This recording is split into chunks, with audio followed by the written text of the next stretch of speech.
To download WIC for Mac, go to your internet browser and navigate to inkexperts.co.uk.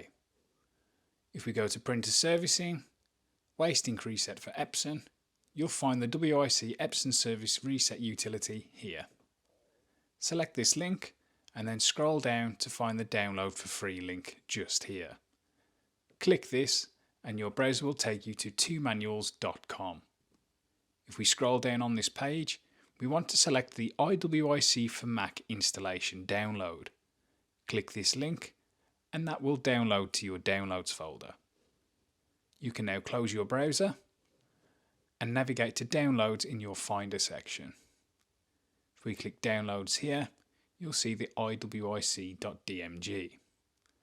Double click this and this will mount the disk for you. All we need to do to install WIC is drag this icon into the applications folder. WIC is now installed on your Mac. However, this is a third-party software, so Mac may note that it is a security threat, even though it isn't. If we double-click on WIC Reset, you'll get this message. If we click Done, and then go to Settings, and down to Security.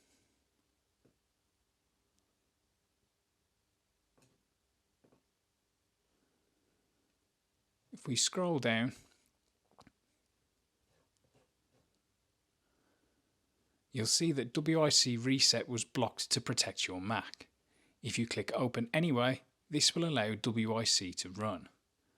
Click Open Anyway on the pop-up. It may ask to input your security password. Input this now and select OK. Then we'll get WIC to launch. If we click Allow, you'll then have WIC Reset utility installed and ready to use.